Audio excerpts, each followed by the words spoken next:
Hey, Mike, where'd you get these endless summer movie tickets from? Whoa, I love those. That's from my Endless Summer box set. Ooh, where'd you get that from? The link is in the show notes, baby.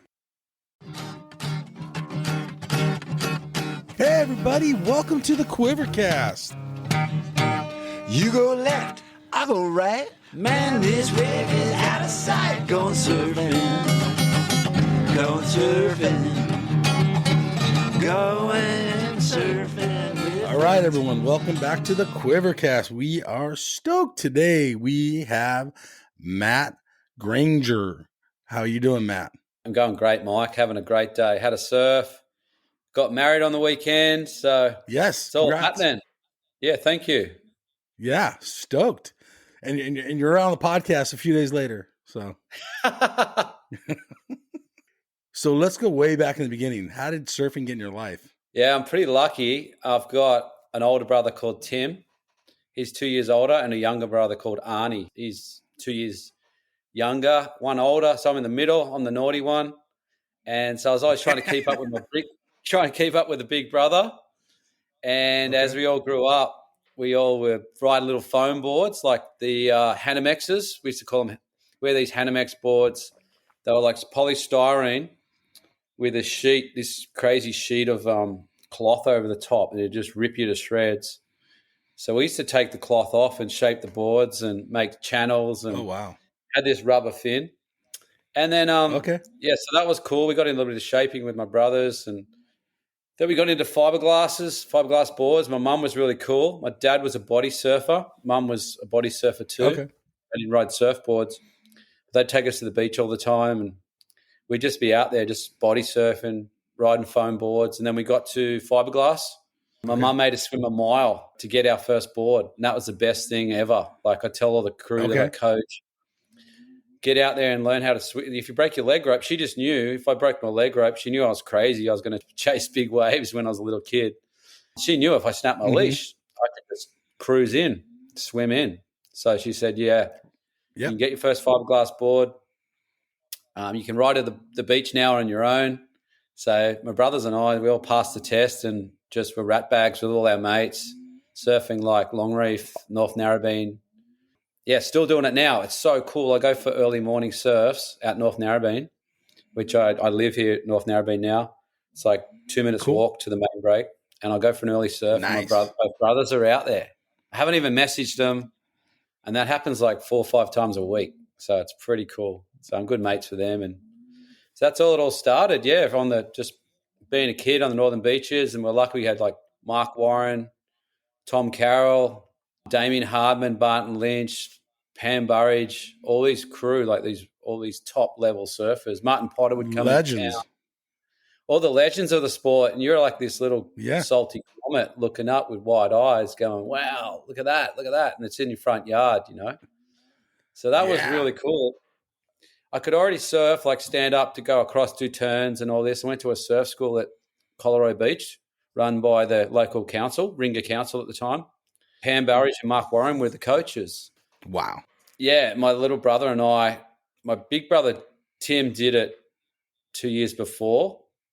Mm-hmm. Then I did it with my young brother Arnie, and we had a surf comp at the end, and you won a Simon Anderson custom board, and Simon had just invented the thruster. Wow. So it was a cool time. So my brother and I were equal first. So we got this board, this beautiful board. Like we went down to the factory, designed the spray with Steve Zola and Simon, and got this, beautiful. I've got a replica of it now. It's just had that inner spray that Simon had. Remember that he had that blue board he rode at Bell's, that kind of spray on it, but we had like a maroon into a pink fade. And then we had a Terry Fitzgerald single fin at the time as well. So we had to share the single fin on the thruster, my brother and I, because we won the board. We'd fight over it. We had to get 5 ways each. So, it was a classic. There'd be a few arguments over waves and all that. No disrespect to Terry Fitzgerald from Hot Buttered Surfboards, legend. He's a mate of mine too. It went a bit slower in small waves. So when it was small, I'd be like fighting for the thruster, going, "Hey, you got more than 5 waves. What are you doing? Give me the board back." Yeah. So that was cool, and that just having those two brothers just inspired me in my surfing. Like made me surf better because I'd see them do something, then I want to do that.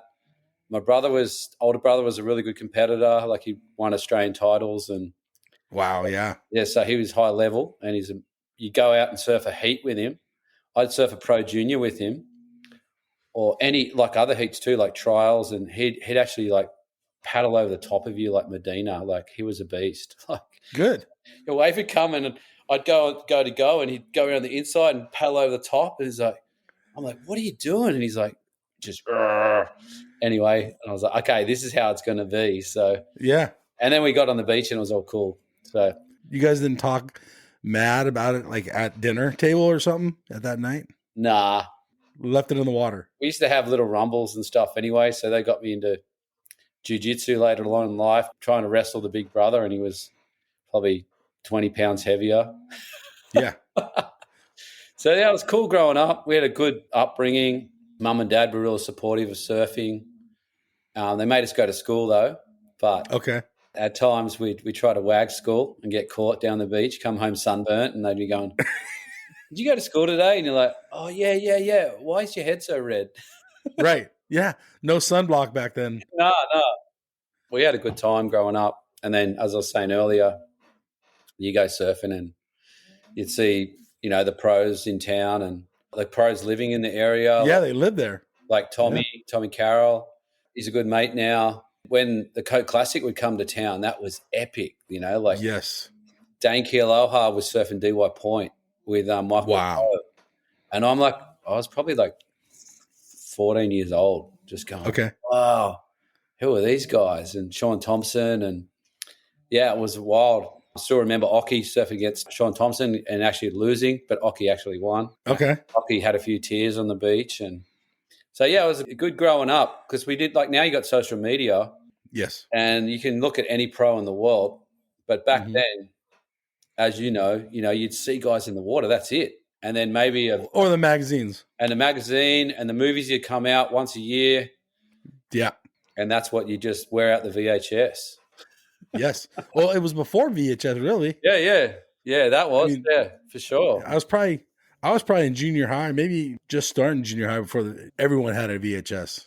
And we actually were lucky. We only got 2 TV channels where I lived at Cromer, Okay. just sort of Long Reef and North Narrabeen. But they would play the NBN sponsored the Newcastle comp. So wow. Newcastle comp live, like on So cool. TV, like it went for like 5 days, and there's Occy. That's awesome. Occy and Curran, and it looked like the waves at home. And so then you're trying to go out afterwards, Of course. trying to practice and Pumped up and ready to surf. up what Occy was doing and stuff. Yeah, it was cool. What were the people like on the beach and the other surfers? Not the Barton Lynches. I'm talking about the everyday guy that was there every day. Yeah, it was a different era for sure. Like there's the pecking order at every beach. Yeah. So you'd have to paddle out and sort of sit wide and take your turn and not be too cheeky, or you get the slap and sent in. All right. Some spots you couldn't surf, but it's all changed now, which is cool. But at the same time, it had a pecking order. Mm-hmm. And I remember going out, even surfing a reef break just near my house, and my brother was out there with a bunch of guys, and they were older. I was probably 5 years younger, and my brother's going, "You shouldn't be out here. It's too big. It's too gnarly." And I'm like, "Beat it. I'm staying out here, man. I do what I want." And those guys are cool, and they're like, but I had like good mentors. I had Mark Warren working at the surf school with him.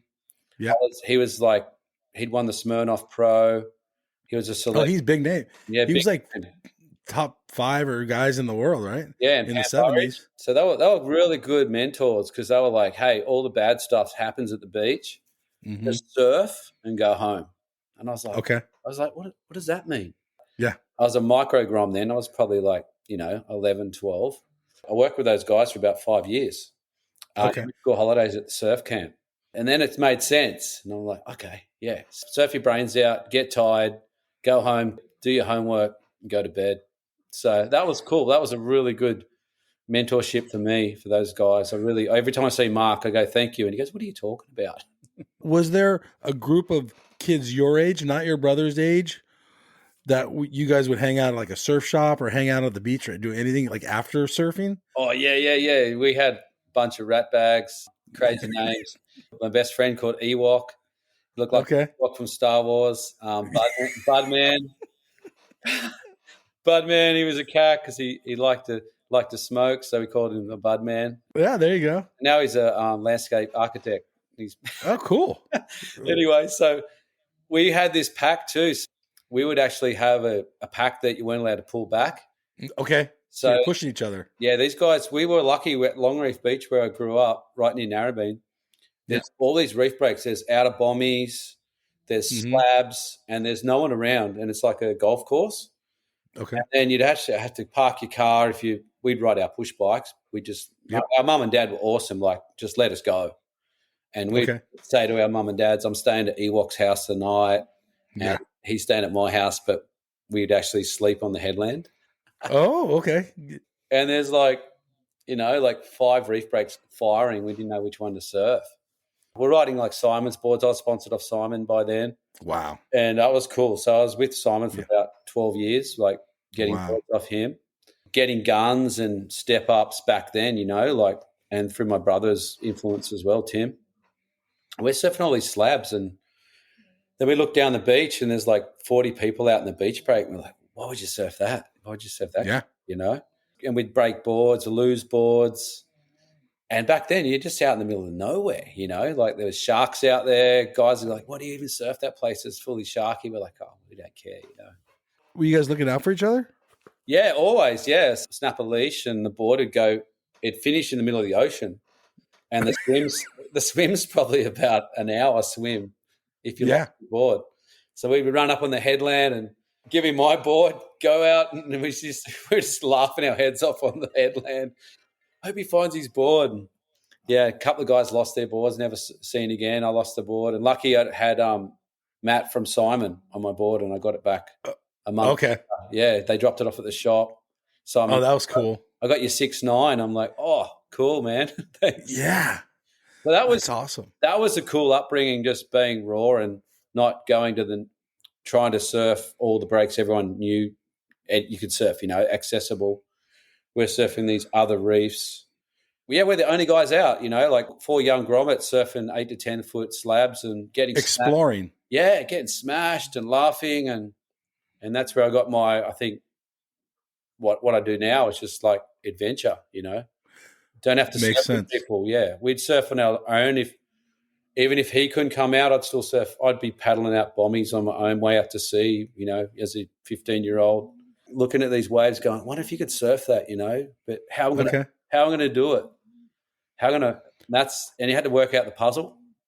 Okay. And still to this day, like all my mates ask me, what's the surf like? And I always say it's good because it doesn't matter if it's 1 foot or it's 20 foot.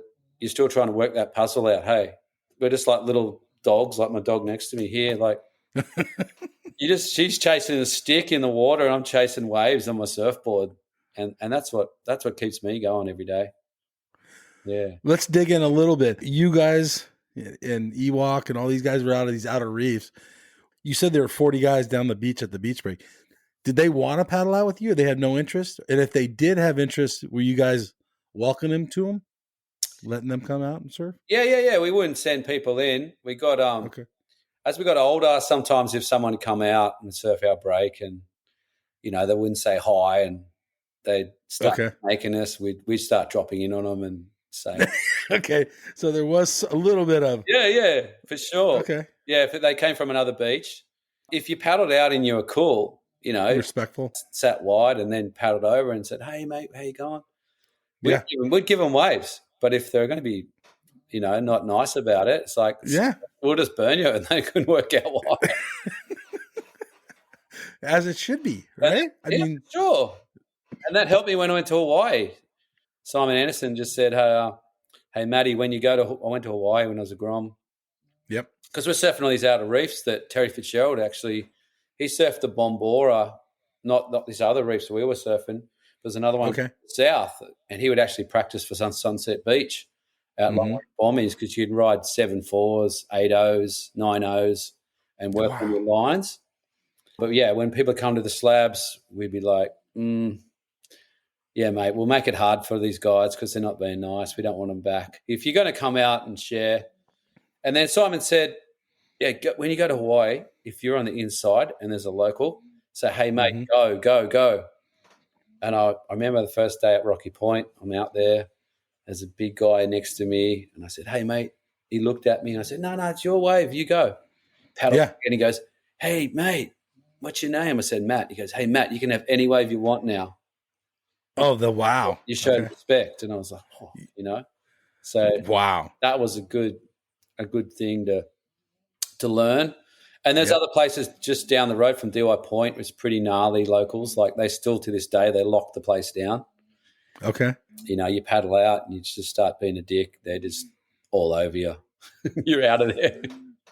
When you went to Hawaii and you were surfing these outer reefs, was there any comparison or of power and size?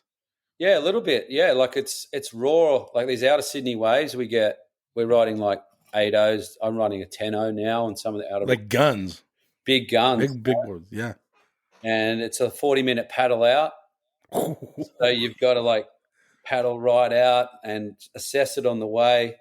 Same as when you surf Big Laniakea, Himalayas, surf Phantoms, Waimea, of course, Sunset. When I went to Sunset, it felt pretty natural. You know, Okay. I was still scared, but I was like, oh, this feels like home, you know? Familiar. Yeah, and I'd take bigger boards when I went to Hawaii, whereas my mates, like Ewok would always take a gun because he would charge. Okay. And other mates would be like, oh, why you got such big boards? And you're like, well, Hawaii's gnarly, you wait. Yeah. You can't ride a short board out there, you know, Sunset. You want to like for me, I want a 7 minimum.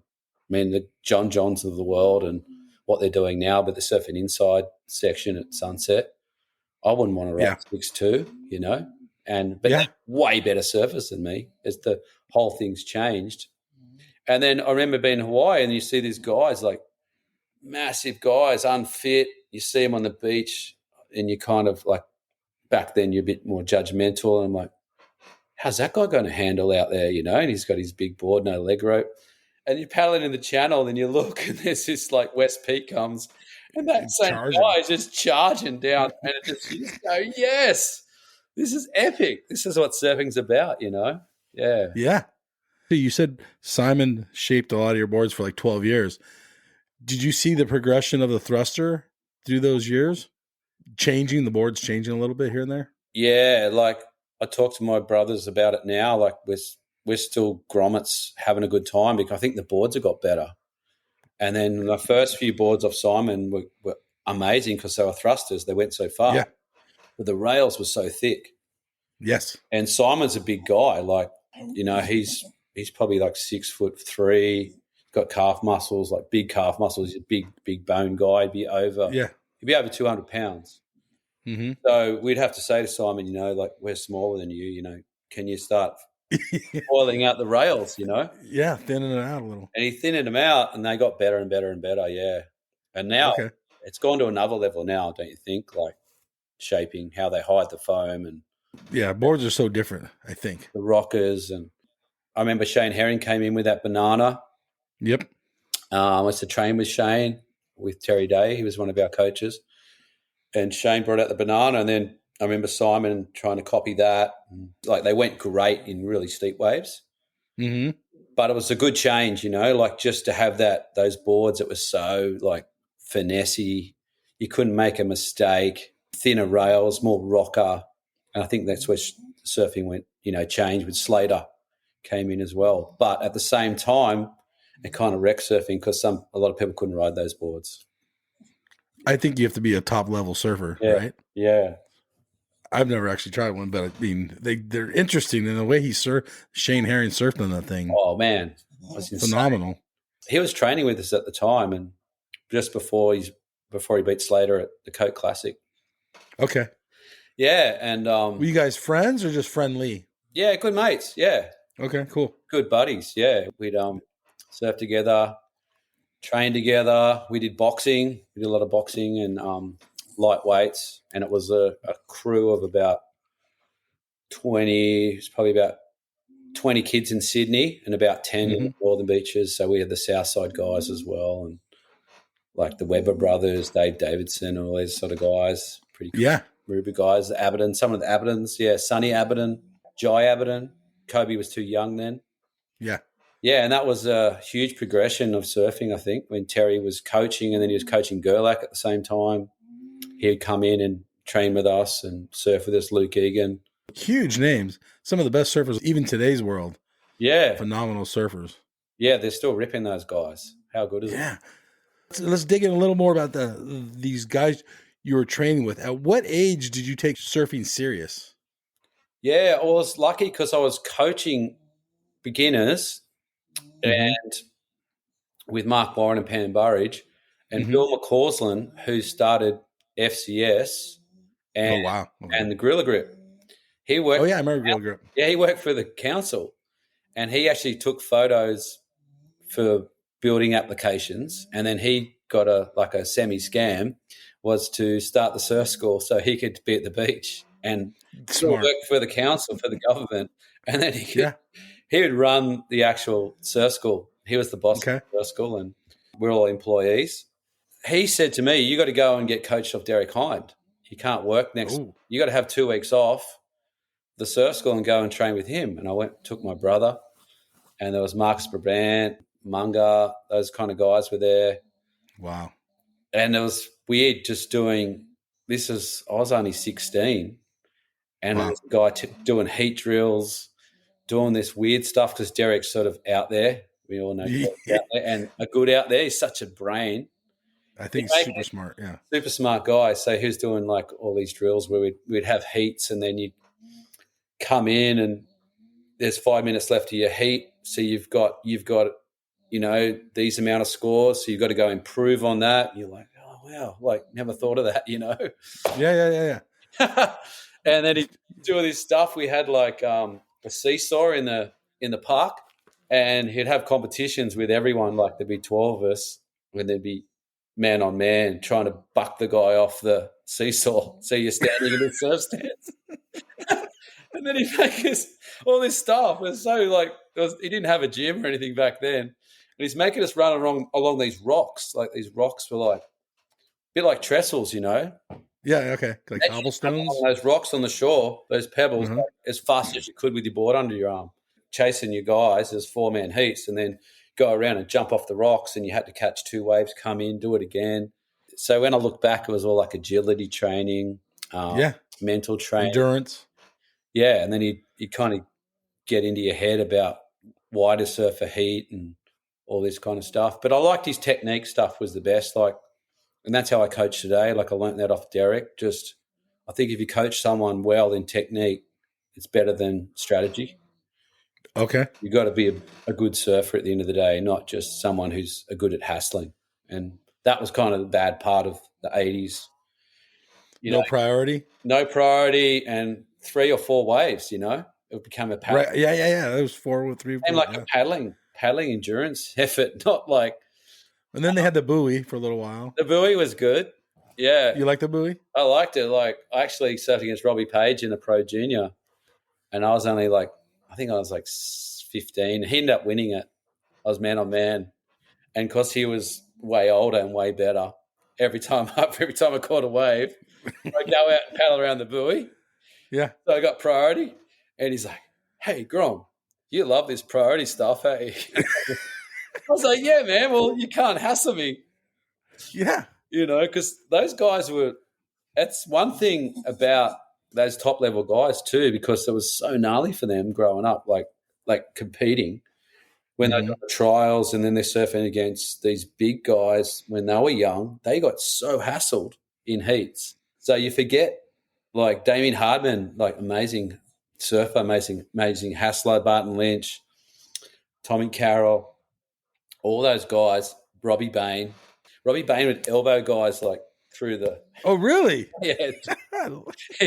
As he'd go around, he'd chuck an elbow and show him who he was, Fuck you. Oh, that's funny. Yeah, so I thought that was awesome for surfing when that came in. because, Okay. and I remember surfing against Oki once in a tag team event, and he smoked me like in more so just by hassling me. He'd suck me deep, Mm-hmm. hassle me deep, and then he'd paddle wide and get the bomb. Okay. He just schooled. Yes. And I was like, I thought Oki was just a great surfer, but he just hammered me in the way of tactics, you know? Yeah. And that was a big eye opener, you know? So that was a crazy era, the 80s and 90s. And I don't know if you What were you thinking about yourself? Were you thinking you're going to turn pro and you're going to conquer the world? Like, what was your thoughts? Yeah, I wanted to turn pro. Yeah. And I was competing against like state titles against Luke Egan, Nicky Wood, those kind of guys. Munga Barry. Huge names, by the way. Yeah, huge names. And I'd kind of make semi-finals and they'd always get to the final or win. And then I think as I got older, the tour was a bit of a grind. It was like, I love big waves, love good waves, but I can still surf small waves, but it doesn't like excite me. Hassling the crap out of your best friend and for like doing little taps to the beach. So I was doing all the pro juniors, all the state titles, trials, having a good time, about 19. So I'd already been to Hawaii, been to G-Land, surfed all these crazy good waves. And then I'm watching, my dad was like, hey, let's come and your mates go on, that you're beating them, they're beating you. Let them go on tour and see what happens, you know. Smart. Yeah, they spent a bunch of money, sort of come back with, you know, they hadn't made the top 16. Because back then, if you didn't make the top 16, you're pretty much broke. It was pretty much the top 5 that made money back in those early 90s, hey? Yeah, they're survivors. They're just, they're full. I take my hats off to them because they're full survivors. They're all hellmen, you know, just living out of suitcases, sleeping on floors, sleeping at cold. If you weren't like the top guy like Luke Egan, where he was like the poster boy for Billabong at the time, and he deserved it, man. He was amazing. Of course. He's, you know, second in the world. Amazing coach now, still amazing surfer. Look up to Luke big time. But if you weren't those guys, you're pretty much struggle street. So I had sponsors, but there was no monetary sponsors, you know. So I pretty much had to dig into my own savings. So I went to university and did a business degree with like leisure studies, tourism, sport. So I did that 3 years. Wow. Okay, smart. Yeah, so I did that. And I was, at the time, I was still doing trial events and competing. And Richie Cram picked me up as a sponsor, like he sponsored me as Canoe. Nice. Yeah, Crammy, you know, he was at the wedding actually. And okay, cool. Yeah, and Crammy was like, "Hey, we don't care if you do comps, you know, just go and surf, and we'll take photos. We'll put you in the mags." And so I was like, "Sweet." So I was at university, writing for Crammy, still writing Simons. Was your job to take photos? Were you working with photographers? Yeah, my job was just to go surfing, and they would shoot. Yeah. Okay. Would you call the photographer and be like, "Hey, I'm going to be down at so and so beach"? Yeah, it was weird. It was back then. It was different to now. They'd call you and say, "Hey." Oh, they call you. Okay. Yeah, they say, "Hey, we've got a photo shoot that Crammy's organised for you." And you're like Chris Stroh or Peter Simons, and you're like, "Oh, sick," you know, "Oh, epic," you know. Yeah. So it was different. It was so different to now. You know, it's so accessible. I mean, now grommets can ring. They've got their own filmers, and and you didn't have a filmer. Yeah, like I still laugh because I just ran an intermediate camp at Macaroni's, and they had 2 filmers there. That's awesome. Yeah, and I was like, "Hey, you guys are so lucky." I'd go to G-Land like in 1988, 89, 90 with my brothers and my best friends, and we come back with like it'd be like a picture this big.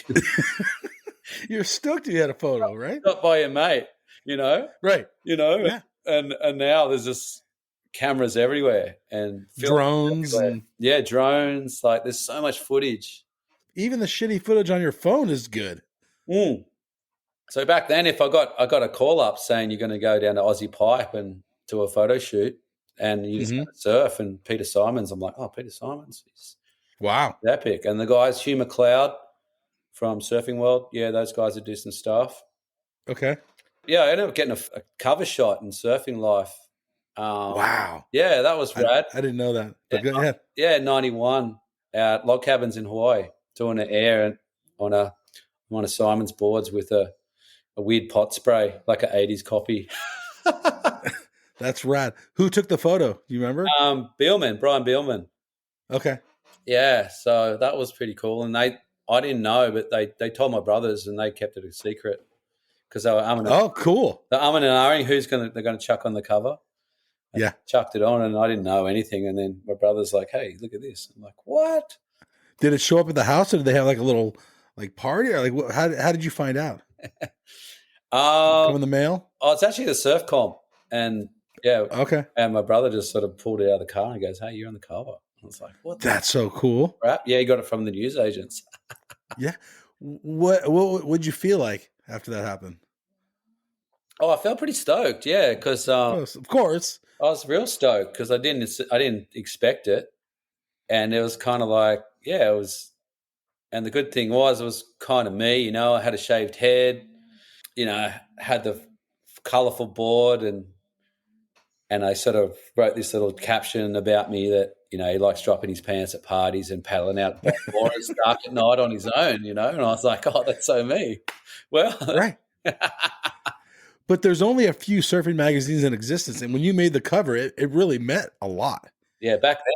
You could win a ASP contest, but I think it meant more to be on a cover of Surfing Life or Surfing Magazine. It was pretty rad. Yeah, and even the older guys were like, "Hey, you're like one of the first. I think you're the first long reef guy to get a cover." And I was like, "Oh, really? Oh, okay." See, you made history. Because it's different back then. Hey, there's so much. Yeah.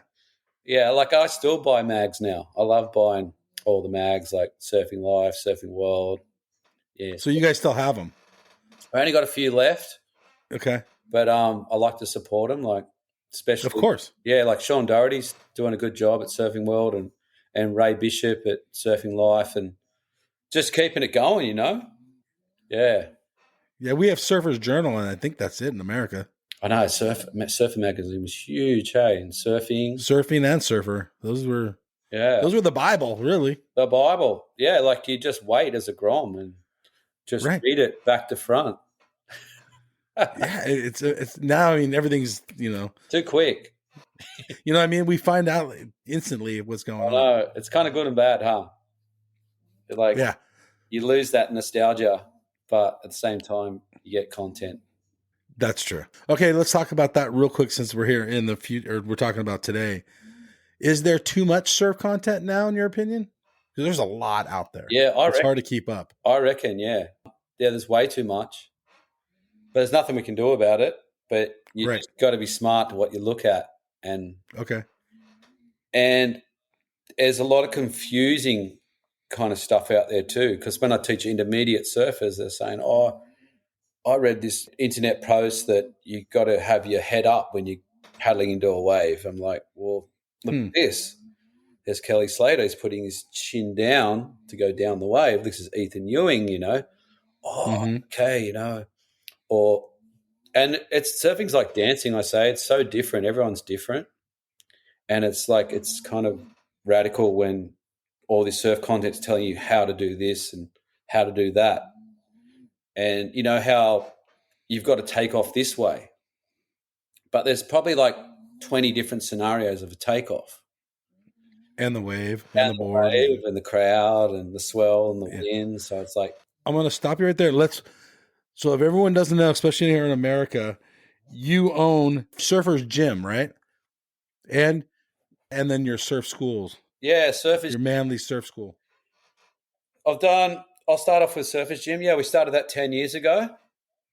And, excellent idea. Yeah, great idea. Yeah, it was cool because I was coaching all these elite surfers and pros, and they'd come down to my school, and at 4:00 after school, I've got all these up-and-coming pros, and they go, I can't train today, Matt. I'm like, what do you mean? Oh, my legs are shot. I can't even bend over. And I'm like, what did you do? Oh, I did a 10K run with my PT. I'm like, well, how's that going to help you surfing? Yeah, it's true. We're not runners. We got to. Oh, that's true. We got to be agile. We got to be explosive. We got to be able to paddle. We got to get to our feet. We got to be able to do a bottom turn, a top turn, cutback, aerial, injury free. So I was like, well, hey, let's start a gym. So it was called High Performance Surf Centre Sydney. And Okay. just before the one up in Queensland at Casuarina, and I was part of that with Surfing Australia. So I've been with coaching pros for a long time, and just seeing that at the end of the day, I'm looking at gymnastics and going, they're the best physiques ever for surfers, you know? So look what they do. They're explosive, they're strong, they're agile, and they can move. And that's what we need to do. We're just, at the end of the day, we're just a human standing on a bit of foam, on a bit of water, and we're dancing on the wave. And that's how it kind of evolved from there. And we started off with a lot of movement, cardio, trying to mimic the movements of surfing. So mimicking a bottom turn, mimicking a top turn, sounds a little bit woo-woo, but we'd be doing like movement flows and fitness flows, cardio workouts to help you with your breath holds, your paddling, your hold downs, strength training for your legs, restorative stuff for your shoulders so you don't blow your shoulders out and you can still surf for the rest of your life and not get a shoulder operation. Hip mobility, as we all know, we need to get to our feet. And as you get older, you see a lot of crew, they give up surfing, you know. So it's all about getting people. It doesn't matter if you're a pro. So if you're a pro, you need to be, you know, super agile, super strong, and try to stop injuries. Like Italo, you know, Italo stayed at my house, and I trained. I trained with him. Yeah, he was here for the Narrabeen comp. He stayed here for 2 weeks, and I kind of mentored him a bit. But he's that good. I didn't have to do much. Phenomenal. I love that guy. He came to my gym, and it was so good to see how the new crew train. You know, it's all about being strong in the legs and upper body. You know, just stable. You know, you don't have to have no disrespect to Laird. I love Laird. You don't need Laird's kind of body. You know, you need like strong legs, small upper body, and just be able to paddle. You know, and so that was the whole goal of that. And we just always, all my businesses, I never build them with money in mind. It's always just how I'm going to do this project and how is everyone going to have a good time and are they going to get anything out of it? Yeah, so that's how the surface gym started, and it's just grown from there. Like all the pros use it when they come to Sydney for the comps. I just tell the WSL, anyone who's on this level, they can come for free. You know? Wow. Okay. Full access, huh? That's cool. So they come in, they can move around. We've got about 80 jiu-jitsu mats because I've got a black belt in jiu-jitsu. Just the whole movement's massive. Like if you can just move as much as you can, like in the day, like it doesn't have to be like if you can't make the gym or you don't have access to anything, like I call them movement snacks. So you do 5 minutes here, 5 minutes there, 5 minutes there, and over the whole day, it all adds up. So you have a 50-year-old, a 40-year-old, even a 30-year-old guy. Life has changed. He has to go to work every day and stuff. For sure. What do you tell that guy or gal? It could be a girl too. Yeah. How to stay mobile. Yeah, best thing just to start. Like, don't worry about the past. Don't worry how you used to move in the past, how you used to surf. Just start again and just be a grommet. Don't have any judgment on yourself. Get rid of your ego and just start moving. Like even like you see cats and dogs and they wake up from a snooze and they kind of move around. Yeah. We kind of makes sense. We just move in too many like straight planes. Like we're sitting down, like I'm sitting down now talking to you. Yeah. We need to move around like lefts and rights, deep squats, deep lunges, rotational stuff because we surf. And you just get into movements that are similar to surfing. So that's what. Okay. So if you can do it on the land, similar to jiu-jitsu, like we do in jiu-jitsu warm-ups, similar with movement surf warm-ups we do. So when you go out in the water, if you get in a weird position, you've already been there. Okay. So you're not going to get injured. Yeah, and it is a little bit painful at first, like not a pain where you're going to be sore the next day, but at the time you're like, oh, that feels weird in my hip. You know what I mean? Yeah. Yeah. We know that. I trained with this guy called Ido Portel. He trained Conor McGregor when he was winning all these world titles, Wow. when he was at his peak. Yeah. Funny, you're talking about Michael Frampton from Surf Mastery, and he used to work Yeah. at the gym, top bloke, and he got me into movement as well because he was training with Ido Portel, and Ido Portel is just his whole life's about movement. So he believes we should move 8 hours a day, 8 hours, and it's pretty hard to do if you got a job. Yeah, you're right. Yeah. But, okay. So so I got thrown in the deep end. Michael Frampton did his hamstring. The night before, he'd actually got approval to get in this internship with Ido Portel.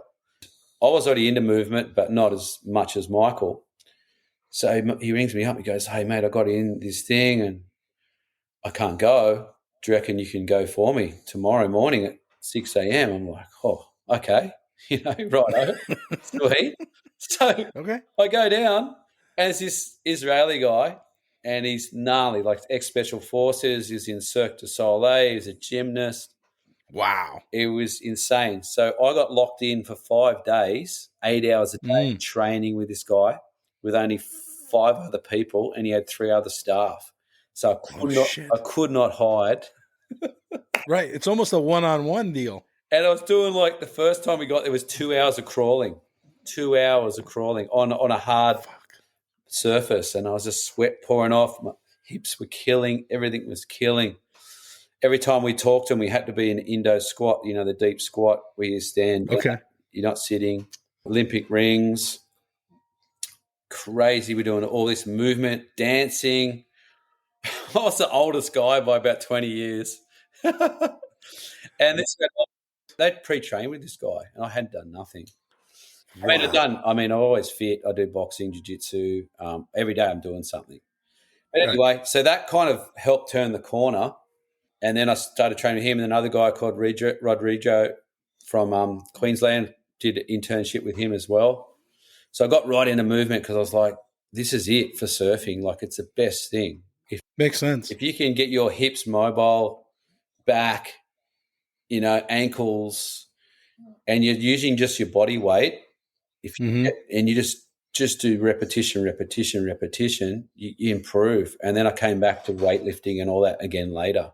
Did that pretty intensely for about 4 years. And it unwound all those years of, competing, surfing, riding big waves, boxing, heavy lifting, weights back then, because when we were competing, we're doing kind of more like NFL style of lifting. Yeah. Like rugby. That was a huge, game changer in my own head. Yeah, and it resets right and lefts, being a goofy footer for 40 years plus. You're going to get a bad left hip or right hip depending on how you surf. You're going to have problems in your lower back. So we're doing lefts and rights, opposite stances, goofy foot stances, natural foot. And now I can kind of get a minor injury and I can actually move through it.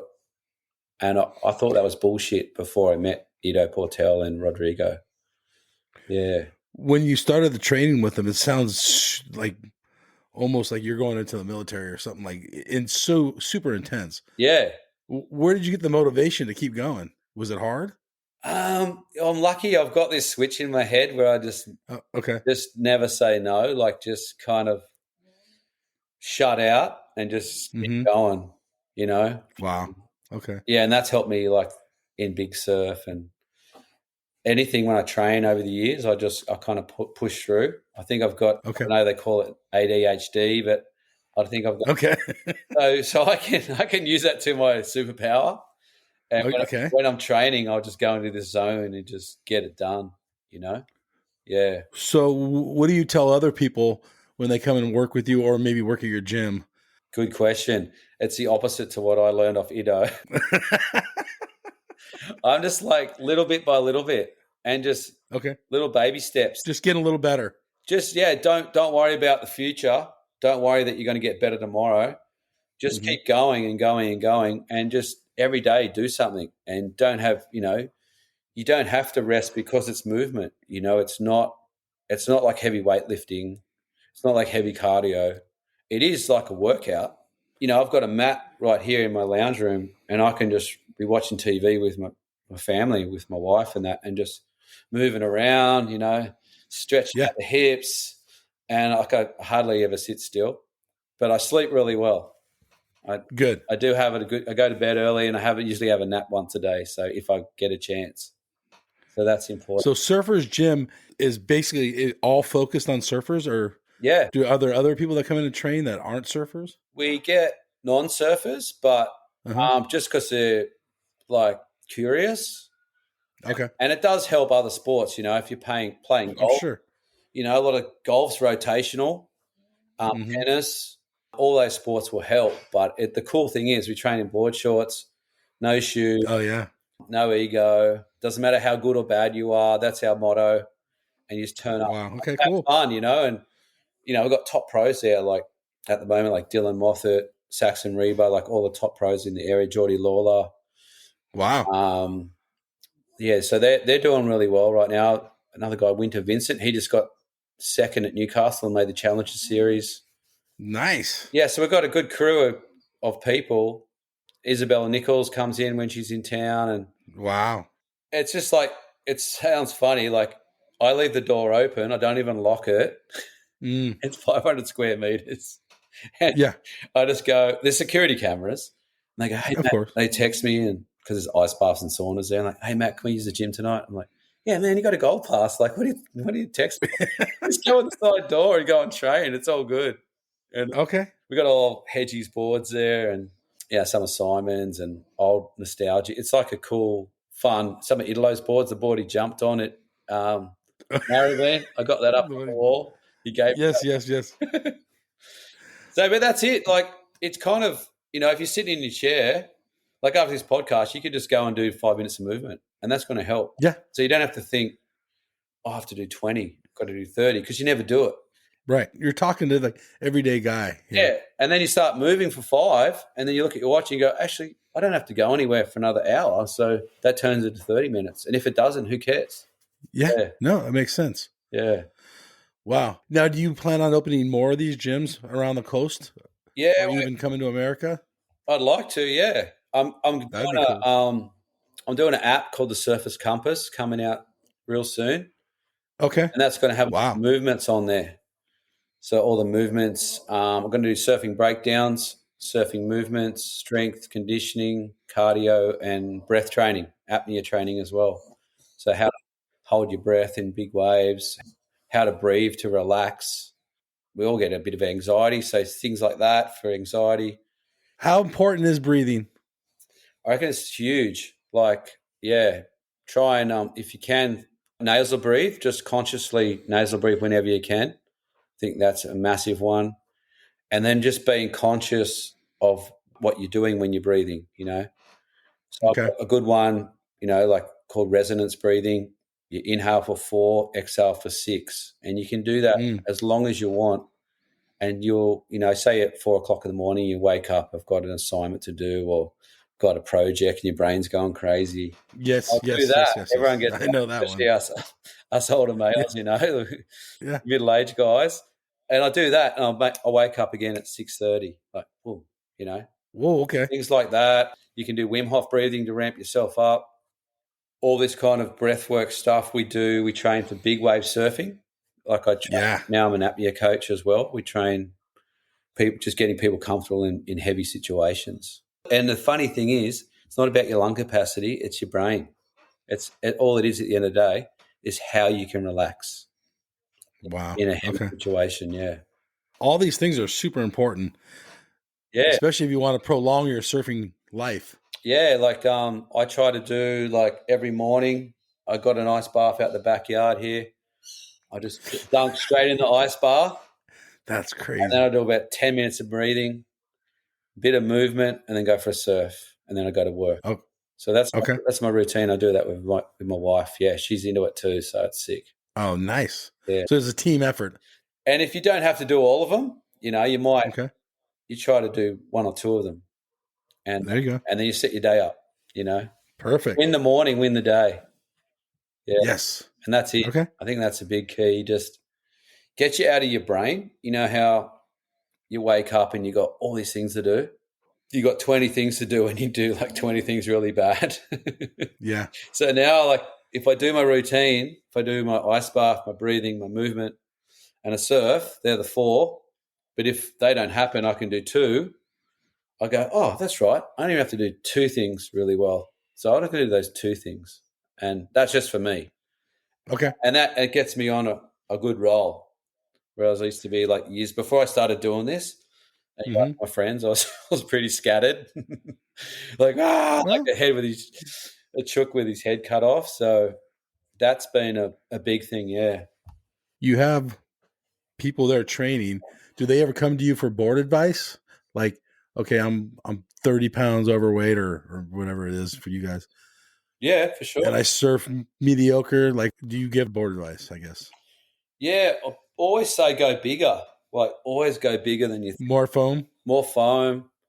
Even if, like, you've had an injury or you're getting back into it, ride one of your biggest boards you got, and then just enjoy the glide, Get to your feet, paddle in, get to your feet, and just glide along the wave and just feel it and just enjoy that, coming off the bottom, off the top.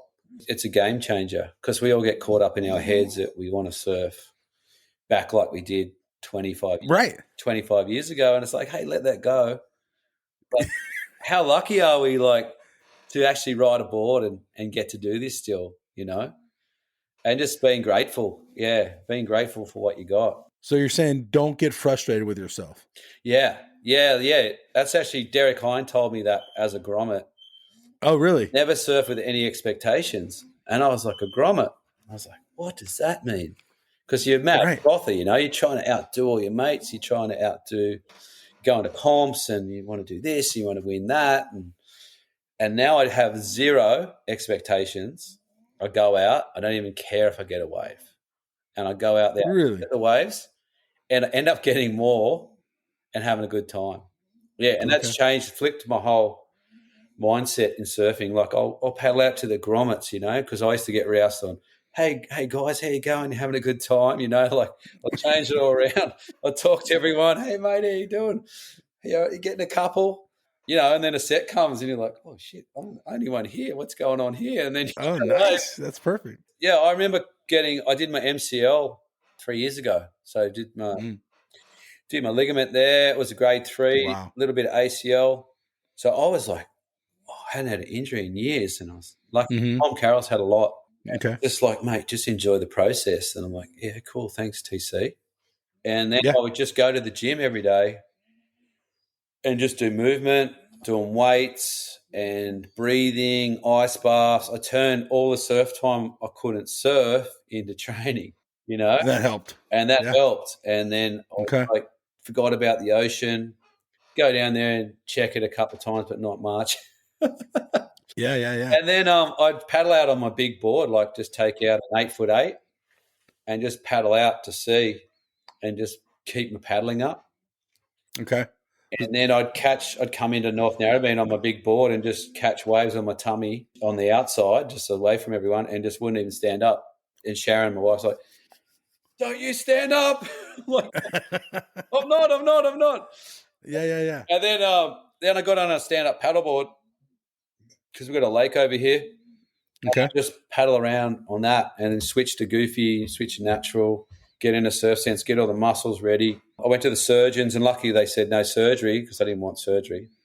Yeah, last thing. It's the last thing you want, getting cut up. Right. And they're like, mate, you got to slow down and calm down. And I was like, no. I'm not going to hurt it. I'm not going to injure it. I understand biomechanics.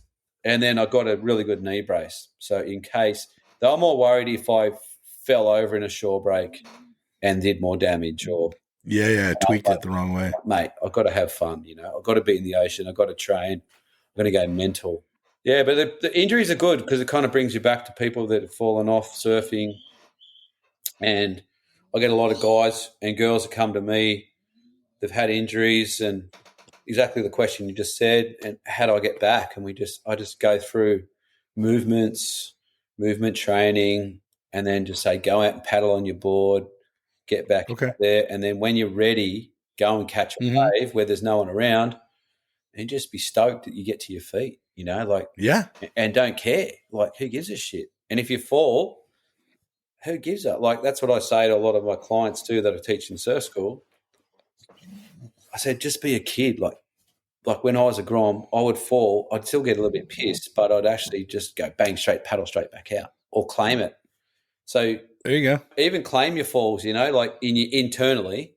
Don't have to go, oh, man, I stuffed that wave. It's okay. You're on your own. There's another wave coming in 2 minutes. Like, Okay. got to flip our minds, hey, at the end of the day. It's all enjoyment, isn't it, Mike? That's what we did it for, hey? It was all fun, and now it's still fun. Yeah. For me. But there's some bad days too. Yeah, we still get it. For sure. All right. And the surf school. So it's a pretty big surf school, right? Yeah, it was a pretty cool story. Started off, I was working at like a First Nation school, Indigenous kids. There was a hospital for kids, and they were coming over from Western New South Wales. So I was training them in. I was a recreation officer, so like a PE teacher. Okay. Teaching them sport, recreation, and surfing. And I looked across the road, and there's Manly Beach. It's a famous beach, but no surf school. Yeah. But I did the surf school with Mark Warren, which is run by the government about 15 kilometres away.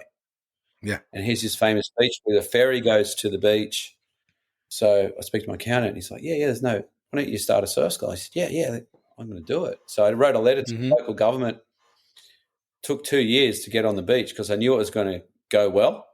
A lot of other guys were like, why don't you just go on the beach, Matt, grab some boards? I'm like, mate, I know I need a license. So I went to them, got a license, started off with 15 boards, started off with one of my mates, Damien Waugh. He was working for me, and he's won Bigger Wave Awards 2 times. Yeah, I've heard of him. Yeah. So he's got a 60-foot wave in Cowes Bombing. Yeah, he's a hell man. Anyway, and Robbie Bain was involved at the start too. Oh, okay. Bainey, so me and Bainey. Yeah. So it's just 15 boards, and then it just grew from there. Actually, I actually surfed a big wave spot just on the corner called Dead Man's, and I got about 30 sea urchins in my feet. So that kind of grounded me for about 2 months. So every time I went surfing, it hurt, and I couldn't get it. I went to hospital, I couldn't get them out. So I got into the marketing, and I wrote to all the local schools, and I sent out like a big promo to about 2,000 schools. Now we've got like 300 boards, 60 staff. We teach about 400 kids a day and adults. Wow. So it's a big operation. I'm still a big grom. I love it. So I get to do all the fun stuff. I've got a really good team underneath me. I've got 10 guys that have been with me for I've got 4 guys been with me for over 20 years. And then wow. Yeah. It's a career. Yeah, they're like my best mates, yeah. So they work with me, and they coach any coaching they want to do, advanced, beginners. So they've got like ownership in it, of coming to work every day. So, I'm really lucky because the way I kind of operate is I don't employ people with egos, people that respect others, and that's a whole deal. Like in the end of the day, surf school is like hospitality. You just want to make sure everyone's having a good time.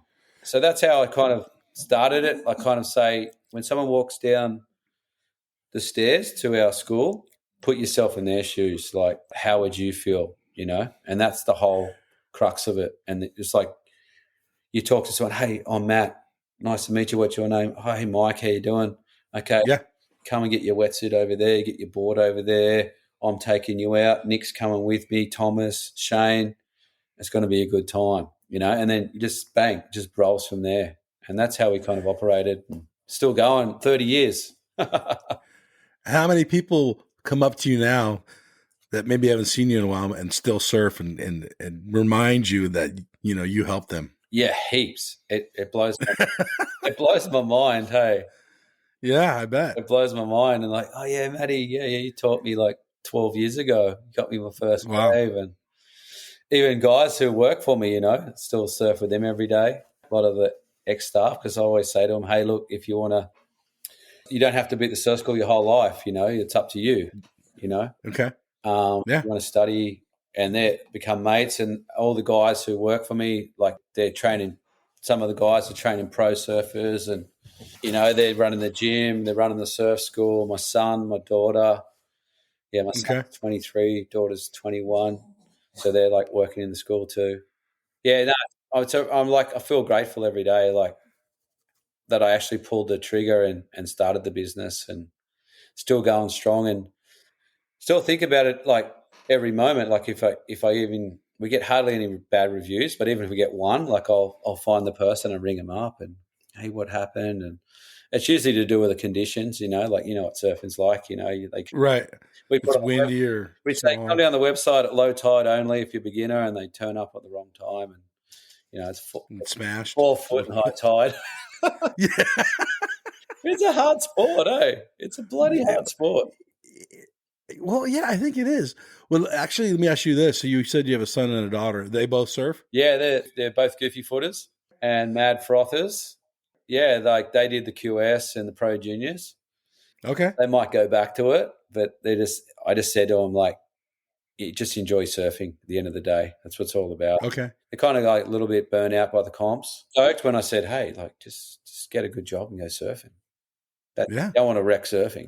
It's the best sport in the world. So they're enjoying that. They still surf every day. They're still sponsored off Billabong and Channel Islands. And wow. So they're lucky just to do what they want, and surf and float.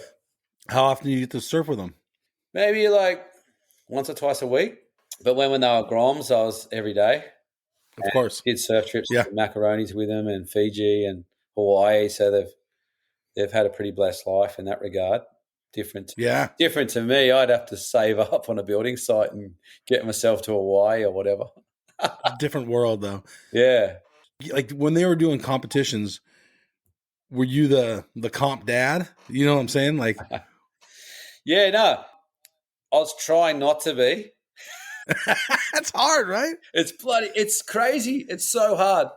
I had guys who work for me are really good coaches. Uh-huh. So like Nick James, Shane Conwell, Thomas, Creveza, I'd say to those guys, can you look after Bella and Taz at this event? Because I'm just going to go on the beach and watch it from afar. Yeah. Cruelest sport for an adult, like mum and dad. Like, you're there, you got waves, you got conditions, you got competitors, and it's like 20 minutes they got to showcase their surfing ability, and you got tide as well. So they might go out in the first round, they're ripping, it's high tide, come back 4 hours later for round 2, and it's the tide's gone out. Completely different beach. Closeouts, and they're like, oh, what's going on here? Yeah. So I was cool. I had a squad of kids, like I had like Macy Callahan, Sandon Whitaker, some really good up-and-coming pros, Finn Hill. Yeah. They were coming through, and Hedgie was there too. Hedgie was on his comeback doing the QS. So he was there with that crew, Oni Anwar from Indonesia. And so I could say, hey, guys, can you go and talk to Taz and Bella? Because I don't want to be that dad, Okay. Yeah. Okay. So I learned it because I'd seen some really psycho dads. So I was like, I don't want to be that guy. So I'm going to hand him over to my guys, friends as well. Friends and coaches, yeah. Was it important that your kids competed? Yeah, it was to you. For me at the start, and now I look back, it doesn't even matter. That makes sense. It doesn't, yeah. It doesn't matter. We make up these weird things in our heads, and I remember just saying to my kids, I still talk to them to this day, like, remember that state titles we were stressing about if you didn't make it to the Aussies, and like it's so insignificant now. And as a coach, I tell parents what I went through, and every year I run this event called the Northern Beaches Titles. It's like all the best kids from Manly to Palmy, and Tom Carroll went in when he was young, and Damien Hardland. So I'm the president of that, but I do it like as a voluntary thing. So I had these parents the other day, and they're going through the same thing I went through, And I'm like, hey, none of this matters. Like, this will not matter. Like, at the moment, you think it matters a lot. But in 5 years, you'll laugh about this. Long as they're going to catch waves, long as they're going to have fun, and if they get through or not, who cares? If they win it or not, who cares? No one's going to care because, then they hit to pro level, and that stuff doesn't even matter. So it's all perspective, isn't it? And that it is. People have to get in their minds, like especially parents, that it's not a big deal. And then you're looking at like even heats on the WSL the other day at Bells. Like Ethan Ewing only got one wave. Like, it's a hard sport. He's number 2 in the world. Mm-hmm. Out bells against Cole Houseman, let that wave go at the start. Cole got a 9. I think Ethan got a 6 backup, and all he needed was something else to get it, but he couldn't. He just sat out there and waited and didn't come. Right. Yeah, so it's a cruel sport as a parent. So, answer your question, I was actually stoked when they quit because I was like, yes, they're just going to go on surf trips with me and get barreled, and that's what we've done. Okay. We went to Macaronis last year, and they were all just getting mad tubes, and we're just hooting and hollering. We're not looking at timers and hooters and flags and priority flags. And it's like surfing should be just fun. It's kind of it started off right as fun. Yeah. You got to remember that why we started surfing. Yeah. That's it. Like, that's what I say to people. Like, long as your kid's enjoying it, win or lose, just got to have a good time. And that's, you got to remember back to being a kid too. And a learner. And that's what you were talking about before. Like, as we grow older, you want to look at surfing through your kid, like your eyes as a kid, like not your eyes now. Just strip it all back and just remember getting pumped in the shore break, crying on the beach. Yeah. And just go, hey, it's all good. It's all good. Most of the days the waves are fun, and I just kind of go with it as being fun. But there's still some days, once or twice a year, where the waves are super good, and I can't get in the water fast enough. Yeah, for sure. So that's the best. Like, that's still inside you, How good's that feeling? Like, it's a good feeling. It's the best feeling. Like, like last year, when the beaches are big, we can't run the surf school. Okay. Because we're run by the government. Yeah. So one day Narrabeen was pumping last year, and I was supposed to work. So I still went out at like 5:36, got out there, came in, checked my phone. Beaches are closed. Ring the staff. I was still in my wetsuit, by the way. Threw it in the car. I said to a couple of guys, can you deal with it? Can you cancel the schools? Blah, blah, blah. They're like, sweet. Paddle back out. Surf for about 7 hours. Oh, shit. So it was epic. So a bad thing turned into a good thing, And I was like, of course, pumping. Like you said, it was offshore. It was 6 to 8 foot. The wind swung around to the west, and that's pretty rare in Sydney. And it blew offshore all day, probably like where you're at home. You get the shores come in at lunchtime. Right. I went all day and I came in wrecked, and it was the best feeling in the world. Amazing. You still have that. Oh, no, we still got it in us. So how good is it? Yeah. There was a video on your Instagram where you're doing switchfoot. Oh, yeah. So how often do you switchfoot, and is it a challenge or is it fun, or both? Both. Yeah, it's both. Okay. So because there's no Simon Laws anymore, right? No one's a Simon Law. I love Lauro. Shout out to Lauro. We love you, mate. And Hoya. The art's gone. It's so good. Batea David used to do it too. Okay. Who else? Buttons. I remember seeing Buttons do it. Buttons probably was the king. He was the first one, huh? With that fin. Yeah, maybe. Wow. With Mark Liddell. Was it with Buttons, and he's eating sand? Oh, yeah. Oh, yeah. They're like Kaisers, or I don't know. Yeah. South Shore. Yeah. Yeah, so also when we teach surfing, we'll take out softboards, so we're with the clients, so we're not surfing on our own boards. So we'll switch foot. I'll switch foot. Yeah. And it also teaches me how to teach people as well. So I started switch footing about 20 years ago. It sort of gets it in my head that I'm a beginner again and I'm an intermediate. Yeah. So it's like, when you're a coach and going, you just get up. And they're like, what do you mean? And you're like, yeah, well. So you have that anxiety of getting to your feet. Are they going to land in the right way? So that was one reason. And then I started doing it with my mates, with Garth Dickinson and John Vine, who I was working with at the time. We made a pact. You weren't allowed to surf your normal stance for the whole day. Your normal stance, okay. And we'd laugh at each other. We went to G-Land one year. We had to switch foot all day. It was only 3 to 4 foot. It wasn't big G-Land. So we just laughing, and it took all the ego out of surfing. And now, because I do all the movement training, we've got this thing we call a pig dog, where I'll go up and down the mats, a backhand barrel stance, goofy, then I'll have to switch to natural. So that's what we do in the gym. Interesting. So at the end, we do a lot of pop-ups natural to to sort of alleviate the hips. Because if you're doing that for, like, imagine doing that for 40 years, 40 years, obviously that front hip's going to get it's going to get like kind of locked out. So you switch it. So that's my party trick now. When I'm at Macaroni's, when I see a certain wave that I know it's going to be perfect for the switch foot, I'll just switch. Okay. Pull into the barrel and then I'm looking. I think that's the video I saw. Yeah. Something. And I look at my mate and they're like, what are you doing? It's a bit of both. It's for fun and, yeah, I love it, man. It's so good. And there's another guy from Peru. He was at Macaroni's last year and he was really good at switch footing, same age. And we were having switch foot contests at Macaroni's in Greenbush last year. It was pretty cool.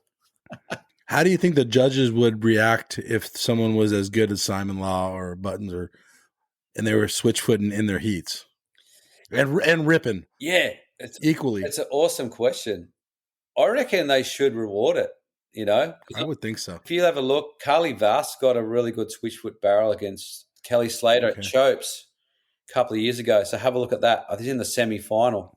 He switched and he did it on purpose to piss Kelly off, he said, because I saw him last year. We're talking about it, actually. Okay. The guy, and I do remember we called this. Yeah, and he was so he switched and he got a crazy barrel and his score was so low. And I'm like, ripped off, mate. Like, that should have been an 8. It's so hard to do. Hard. I reckon it's cool. I reckon they should score switch footing, Mike, I reckon. It'd be bloody. Yeah. Remember Lauro at Pipe and he switch foot into that huge cabin? I do. That was mental. The art's gone. Maybe there are a few Groms here and there doing it, but you just don't see it. I don't see it. And I was like, even in Mexico last year, I was surfing the right points with Shaz. As the wave got fatter, I just switch. I just switch and go, just be going goofy and then switch to natural. It's because the wave's kind of boring, you know, like, and then it's harder. And then I got to work out, what's this doing here? What's my feet doing? Yeah. Hands doing? Yeah. That's cool. Love the switch foot. Some of the bigger waves. So there's a picture of you and Nazarene. Yeah, that was wild. That was like an out of body experience. Like, always wanted to go there. And one of the guys who surfs the local reefs with us, the Outer Bombies in Sydney, he lost his leg in an accident in Bali. Oh, bummer. So full bummer, but he lost from the knee down. So he's got a prosthetic. So I got him back into surfing. We went bodyboarding together. Oh, cool. Got surfing again. Like, he's one of my best friends, but he's like 20 years younger. That's what's cool about surfing, right? You know how you got mates, like I'm 54 and he's 30, you know, and best friend. But you have a common bond. Because we love big waves and we're crazy. Yeah. So he lost his leg anyway. So he got a prosthetic. He started bodyboarding, started surfing. Check him out. Ollie do set. And then he went to Nazare. This is in 2020. And I'm like, what are you doing in Nazare, man? We're supposed to go together. And he goes, I was in Hawaii, so I had to go. And I'm seeing footage of him charging, you know. I ring Timber Nathan from Swell Chasers. He lives over there for the whole season. He was filming the 100-foot wave thing. I don't know if you saw that documentary with Garrett McNamara, 100-foot wave. Right. Yeah, I've never seen it. But so I know what it is. That.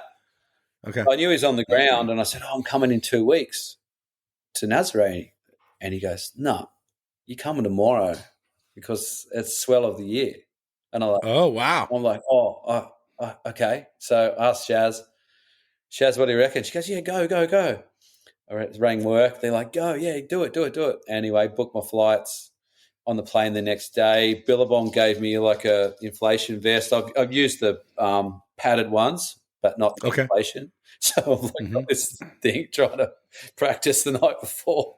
Anyway, throw that on the plane, throw on a 10-2, throw on a tow board, fly to Portugal, get a hire car on my own, get to the place, this cool place right near Nazare, like walking distance, and there's a pool there.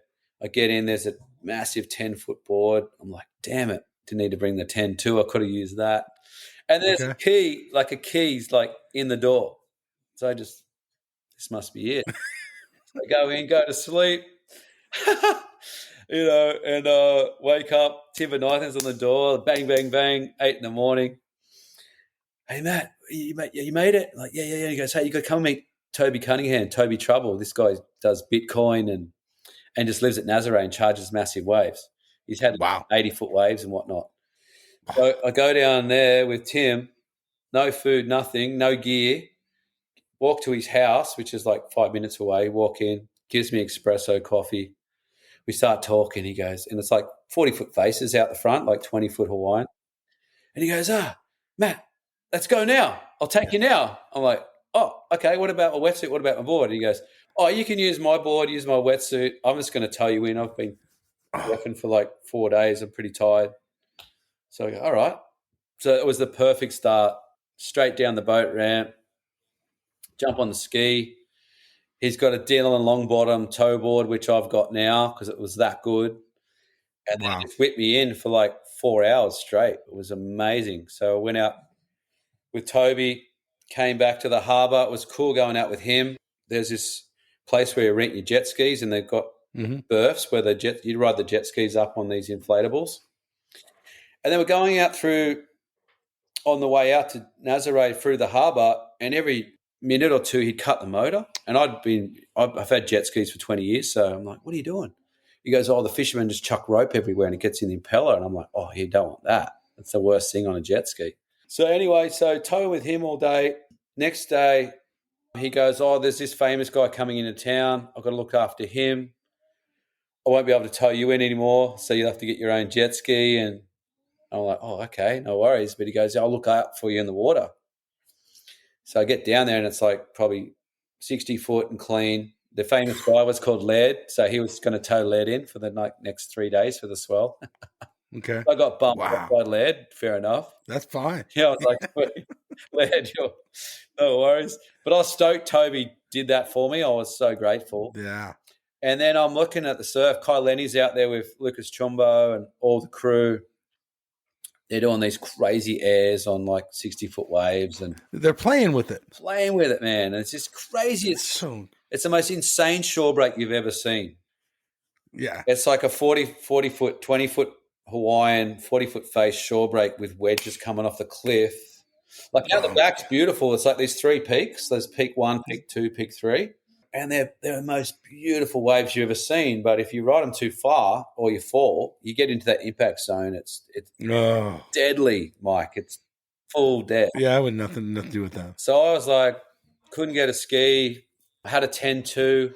So I drove down to the harbour in my 10-foot 2 Webster, paddled out from the harbour on my own. It's like it's about a 30-minute paddle. So you paddle from the harbour and then you got to go around the point. So I'm paddling out, just kind of talking to myself, doing this weird self-talk. Don't be a pussy, don't pull back. You got to get one. And then I feel this guy next to me, like kind of feel this presence, and it's this Brazilian guy. And I'm like, hey, mate, you going out Nazaré? He's like, yeah. We're almost on the point. Let's just get one, right? Let's just get one together, or, let's get one each and we'll get one. And he goes, yeah. And we're both like fully like pretty scared. Because you've seen these 60-foot beautiful waves as you come around the corner. There's these peaks, like most beautiful, like sun's coming up, and they're just barreling not top to bottom, but you know how people say it's a burger? It's not a burger. Yeah. It's so much water moving because it hits those canyons, it makes these waves just rear up. So we paddle over. Kai Lenny's all in their jet skis and that. They're just buzzing around, having a good time. So we just go over. We're sitting on peak 2, and then this bomb just comes, and I'm just like, you want to paddle out to sea. Yeah. It's a bit like Braveheart. Like I'm like, nah, stay. And I'm saying to this guy, no, just stay, mate. Let's stay. And then it just came, and I said, let's go. And we just spun and went on this left. He was inside me. And we both took the drop, and as I looked over, I just see him just get obliterated. And then I was like, oh, no. Far out. He just got hit by a truck. And then I just kind of rode it into the channel and just sort of did a couple of like roller coasters. Yeah. Made it, and then just pinned it out to sea because there's waves coming. and you got the Yeah. channel, you know. So I'm just Yeah. going out through the channel. Please don't break. Please don't break. Get out. Get one more. And then I'm like, that's it. You're done. Because I was looking Yeah. for my mate and he's gone. Like, Yeah. Where'd he go? do anything. Like, if I save him, I'm going to die too. And it's like he disappeared. And then I paddled back out all the way around back to my car, which was another like a 40-minute paddle back from there to there, like 30 Yeah. way out, 40 back. Just like, wow, what did I just do? You know, like, wow, like That's insane. just had to. I was just in my brain, like from the get go, I just had to get 1 or 2 paddle ins. Yeah, and then went back to the harbour. The next day, I checked the surf. And then I'm texting everyone, where do I get a jet ski? And they're like, oh, Lino rents them. He rents them to everyone. He's got about 20 skis. And he's this guy, he's like semi-mafia dude from Portugal. He wears board shorts in winter. And he's like this so happy dude, you know. And I go down, and I'm like checking the surf. And everyone, it's pretty cool in Portugal. No one goes for the early surf because it's so big. And you want to find people to surf with. And like, Yeah. Kyle Lenny's even there in that morning going, oh, let's go, like to all the Red Bull team. And they're like, nah, calm down, mate. Like Lucas Chumbo's even saying, nah, calm down. And Ian Walsh. And then I see this guy called Dave Langers, and he's got this big handlebar moustache, big dude. And he goes, hey, Matty, if you rent a ski, we'll see you out there and we'll tow you in. I'm like, how does that work? And he goes, no, just it'll work out. And I'm like, all right. So I go down the boat ramp, hire a jet ski off Lino, and I'm saying, mate, do you want me to sign anything?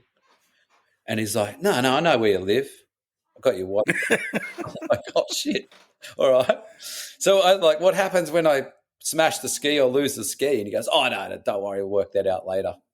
So anyway, so get my board, get my weddy, get my vest, fly out to Nazaré from the harbour and go around the corner, and it's just off its face, like it's 60 foot and clean, like 30 foot Hawaiian, 60 foot faces. Amazing day. And then Dave just comes flying over on his ski with another guy, Andre Carr, this Russian guy. They're just daredevils. Like they live there every year for about 4 years. I'm going to tow you in. So he jumps on my ski, tows me into 6 perfect waves. Like wow. 60 footers. And I'm like, man, you don't know what you just did for me. And he's like, oh, it's all good. Now you're going to tow me in. So then I tow him in. He pulls into a tube, gets axed, loses his board. It's not even his board. It's worth about $1,500. Yeah. So he goes, oh, Matt, can I use your ski to go get my board? I'm like, all right. So him and Andre go to get the board. And they disappear for 20 minutes, you know. Mm-hmm. So I'm out the back on another ski just waiting for him to come back. I see him on the beach with my jet ski, and then Lino comes past on his ski, like the owner, with some tourists on the back showing him like 60-foot Nazaré. No. Yeah, he's just got some tourist on the back, like cruising around. It's so good, eh? Shit. It's so good. And he goes, hey, Matt, where's my jet ski? And I said, Andre Carr and Dave Langers have got it. And he goes, those guys, they lose every ski in Nazaré. What are you thinking? I just had the best day ever. Had 5 of the biggest waves of my life. And now I've got the jet ski. I'm probably up for 15 grand. Anyway, they come back out and everything's good. And then we start towing all day for about 7 hours. Yeah, just was nuts. Nice. Nuts. It was like an out-of-body experience, eh? Like, yeah.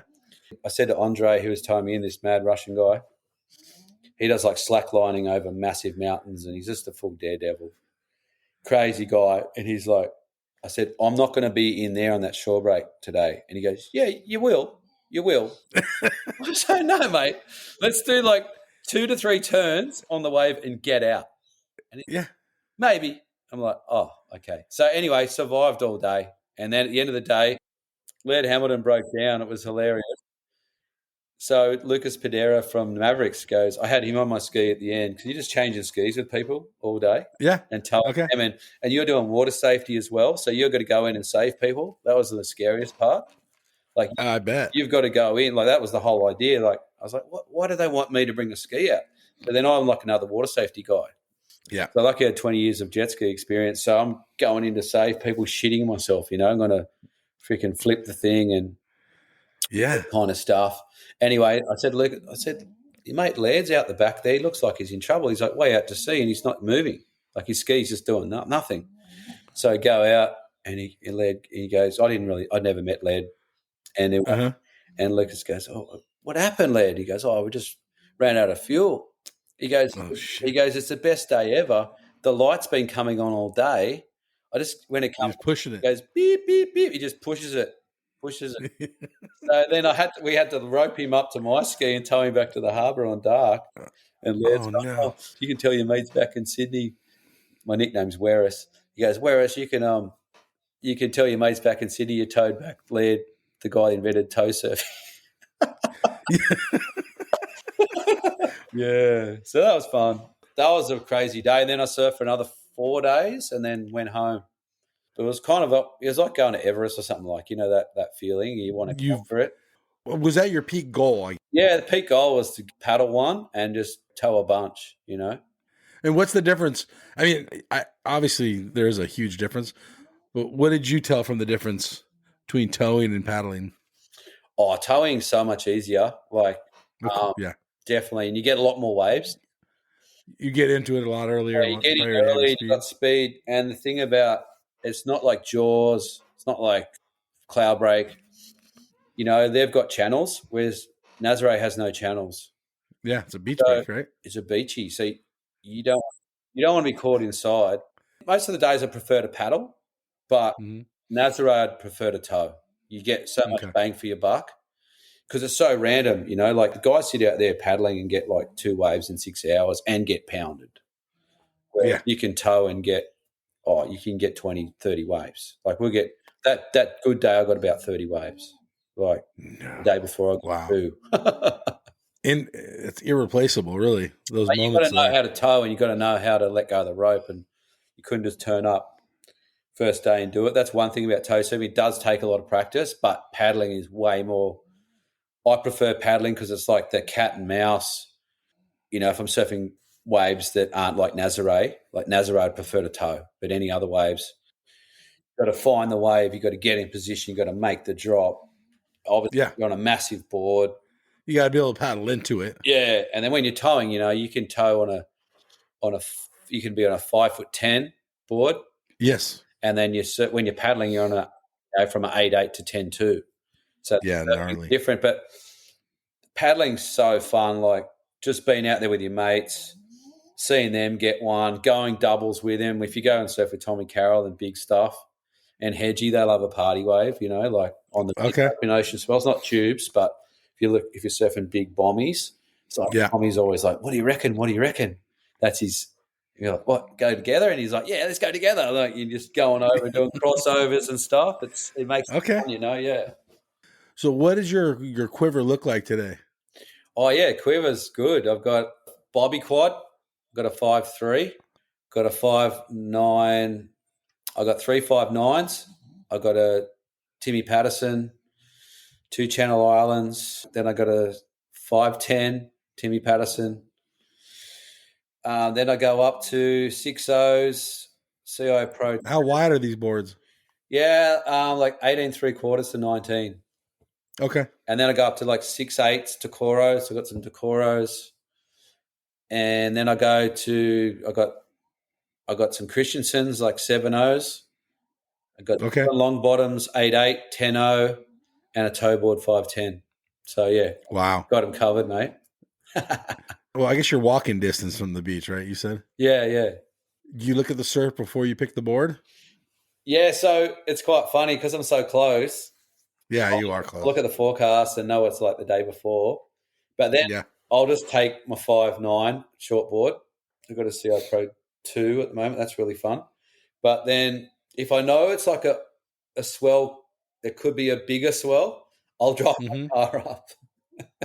And have like 4 boards in there so I don't have to run back because I hate running back, and then I can just get in the car and I go, okay, I need a 6.8 today because it's heaps bigger than the surfboard said. I'm like 2 minutes away. Can you check the buoys or anything beforehand? Yeah, I can check the buoys. But, you know, we get these weird swells in Sydney where Yeah, like the period be high, but the swell's low. So it's kind of like you don't know until the sun comes up. You know, these swells, these weird swells, like, you know, it'll say a meter on the surf report, but you know it could be 2 to 3 meters. So that's why I'll take a bunch of boards down. So yeah, we're pretty lucky here where we live. So many waves. You can surf every day, Mike. You can surf like half a foot, 1 foot, 10 foot, 20 foot. Wow. Perfect. Yeah. And the water's relatively nice in the summer too. It's not too cold, right? Yeah, like at the moment we're just wearing board shorts. Yeah, it's so rad. So good. And now it's just getting a bit colder. People are wearing spring suits now. And then we'll probably hit steamers. We'll start wearing steamers, 3-2s, about May, June. May, June, July, August. Yeah, you're in 3-2 steamers. And I only wear a 4-3 if I'm teaching surfing because you're not really surfing. Yeah, you're more in the water. Just bobbing around like a tea bag. Yeah. Matt, it was super fun. Great stories. So cool. So cool to talk to you, mate. It was a ball. All right, everybody. This is Mike and Matt Grainger, and we are out. You go left, I go right. Later. Man, this wave is out of sight. Going surfing. Going surfing. Going surfing with friends. Ride this wave to the shore.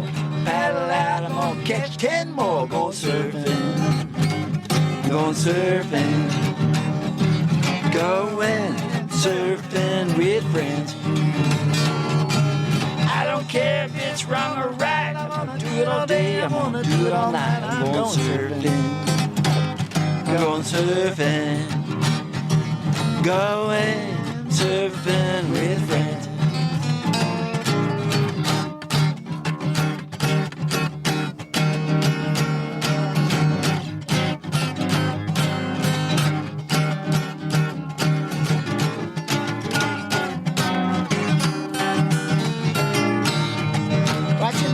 On my way, it's a beautiful day. I'm going surfing. I'm going surfing. Going surfing with friends. Woo! Hey, you guys, Endless Summer box set. This thing is legit. It's authentic, numbered certificate in it. It has a 5-frame film strip. From the original print, you will literally own a piece of history. It has a specially minted bronze medallion. Dude, that thing's sick. Okay, there's so much more here. Go to the show notes. There's a link on there. Go check this piece of history out. This thing's rad. Seriously. Smithsonian American History Museum has it. It took 4 years of research with 3.5 in production. All hand assembled. This thing's rad. So much to this awesome box set. Remastered DVD, sharper images than the original film. But dude, this thing's so sick. Link in the show notes.